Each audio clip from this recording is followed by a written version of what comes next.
Which is a big assumption. All stars align. Yeah, you have to take this team serious. With Ezekiel Elliott back in the equation, this is a better football team, specifically on the offensive side of the football. And offensively, when they put up points and they play with the lead, their defense plays better. But when you look at the numbers, with Ezekiel Elliott, 28 points a game. Without him, 18 points a game. With Ezekiel Elliott, total yards a game, 370. Without him, 294. I mean, the numbers are glaring when you look at them with Ezekiel Elliott and without Ezekiel Elliott. What I love is what Dak Prescott is with his counterpart in the backfield with him. When Dak Prescott has Ezekiel Elliott, he looks a lot more confident. He plays a lot looser. He understands, you know what, I don't have to carry the load. It's not all on me and my performance. I can turn around, hand the ball off, and know that I'm in great shape because I have one of the best running backs, or young running backs, that can run the ball from outside out of the backfield, but also he's effective, more effective with the pass game. When you look at Ezekiel Elliott in his absence, they've struggled more in the pass game because of his lack of presence than they have even in the rushing game. So that, and for most, that would seem surprising. But when you're talking about a young quarterback, your safety net is typically your tight end, but definitely is going to be your check down. Their check down being Ezekiel Elliott, a guy who is very versatile, can catch out of the backfield, can make plays for you in the screen game, makes the game easier, simplifies the game plan when it comes to a young quarterback. He brings so much more of that offensive mentality of, you know what, I got this. This is my team. This is not just Dak Prescott in the Dallas Cowboys. This is Ezekiel Elliott in the Dallas Cowboys. If they get in, they might even have the mental edge over everybody else in the NFC because they will be rolling. They will have won 2 straight. You know, some of these other teams, I mean, somebody, you know, Atlanta or New Orleans, Carolina will have lost 2 straight. That's what they need to happen. Because they're going to feel like the favorite. Like, even though they won't have home field advantage, all of their troubles and their struggles this year, they can look back and blame something on it.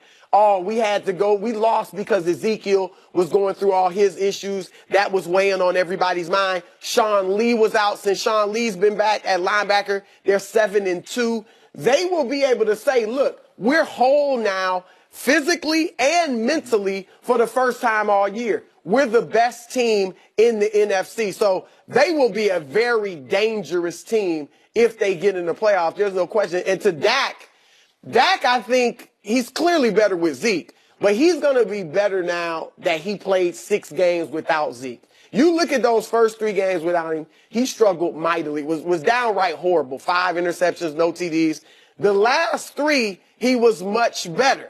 5 TDs, 2 interceptions, running the team better. So he's going to be even more confident. Yeah, he had a little bit of help with their opponents. I'm not buying. Yeah, the opponents were bad, but I still think he did. There's no question. A guy that smart learned something and adjusted a bit and will be better for it having to play without his star running back for 6 games. I'm not buying either of your arguments about the Cowboys being a threat. They're not America's team anymore. They're South America's team because they're going the other way. And they have been inconsistent. Even if they get in, they're not a threat. No, they've been inconsistent all year. This isn't the team that won 11 games in a row last year and had it rolling. Look at what they've done. Defensively, they're 18th. That team last year was in the top 5. Also, when they play the good teams in the league, they're 1-5, teams over 500. So they don't beat the good teams. How many of those games were without? But they still lost them. Even their losses at home, they lost to the Rams, the Eagles, the Chargers, and the Packers. They are not the same team. You guys are living in last year. Dak Prescott's not that quarterback he was last year when he was unbelievable and took that team on an unbelievable magical ride. Ezekiel Elliott, even before the suspension, had his good games and his bad games. The defense, the offensive line isn't as good as it was last year. They didn't even touch Dak Prescott. This year, they get to him. It's not the same team. The Cowboys are going the other way. They're a cut rate Cowboy team, not the team from a year ago. You know what? I knew you were going to say that. That's why I saved a little bit. Oh, okay. Because I knew you were going to do that. Hey, that's called fact. Come on. In 2010, you remember this team, hopefully you do.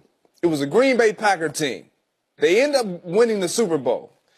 They could have been knocked out of the playoffs the last game of the season against the Chicago Bears at home, a division rival.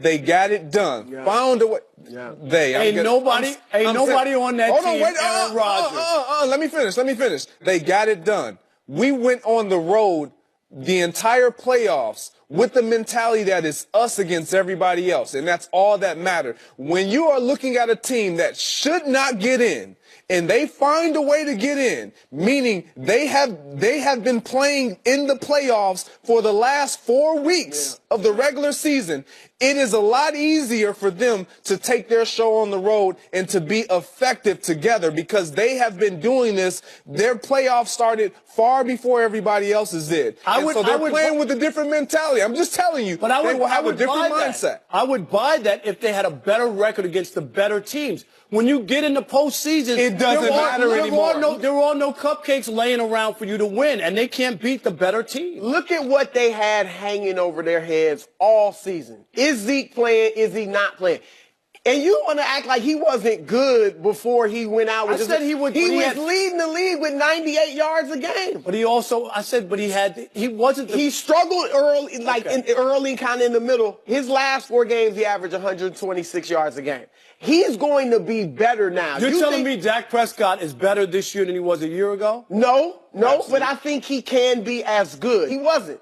But Zeke, I think, is going to be phenomenal. We may see the best Ezekiel Elliott we've seen in these last 2 games. Physically, it's not like he was injured. Not like he had to sit 2 weeks and not be able to work out. He could work out the whole time. I think physically he'll be in great shape. Mentally, he's got to be in better position than he was throughout the beginning of the season. Working out ain't the same as playing in games. You know that. It's totally different. I'm not saying it is. I'm just saying it's different also coming back from a suspension compared to an injury. I got you. Mm-hmm. He's going to be tough. They have the talent. To your point, they have the talent. It's one thing if you squeak in, but you don't really have the superstar talent. They got big guns.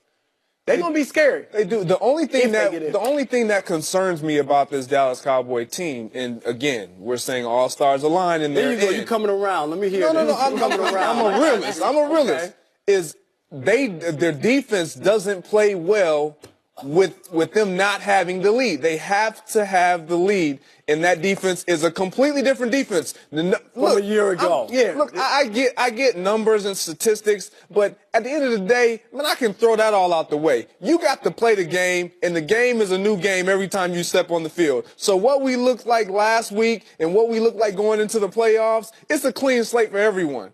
I don't care who you are, what you were in the regular season. It can carry over, but if it doesn't carry over and you win, it doesn't even matter. And then when they lose, you'll say, well, it was an inconsistent year and they had all these other issues. I get it. No, I'm going to say they got to the playoffs and they lost. Right. They helped them sleep at night. Exactly. But here's the thing. Who are you afraid of in the NFC? That's the thing. I mean, Foles is not Carson Wentz. Nick Foles is a good quarterback. And I'm telling you, he had 4 touchdowns in the first game for the Eagles, came back. He's good. And also, I think Carolina is a team that people are sleeping on. Cam is up. Cam, and you know what? He's not putting up the great big numbers. I'm talking about yards-wise, but they have some signature wins. They went to Foxborough. Yeah, they won. I like what they're doing. They might be with the pressure off of them, when they were up 15-1 and they lost the Super Bowl. But maybe this year they get in, no one's really thinking about them, and they're able to push on. Carolina's a team to be reckoned with. I'm just saying there's no dominant team I agree with that. And say, oh, the Cowboys can't play with them. If they're right mentally and physically, I think they'll be dangerous. That's why I like the NFC. Because there is no clear-cut dominant team, even though I think the conference is better than the AFC, clearly. All the time. There is no easy, it's a toss-up. And look at what the Panthers did. Green Bay's season was on the line. Aaron Rodgers comes back, this momentum. Oh, if they win a game, you never know. The Packers could make a run. Aaron Rodgers is back. What they do? They beat the Packers and Aaron Rodgers. I thought when you sit out, you're not going to be the same. You can't get in football shape. Didn't you just say I didn't say that. That was somebody else. Who was that? Amazing how you worked that angle.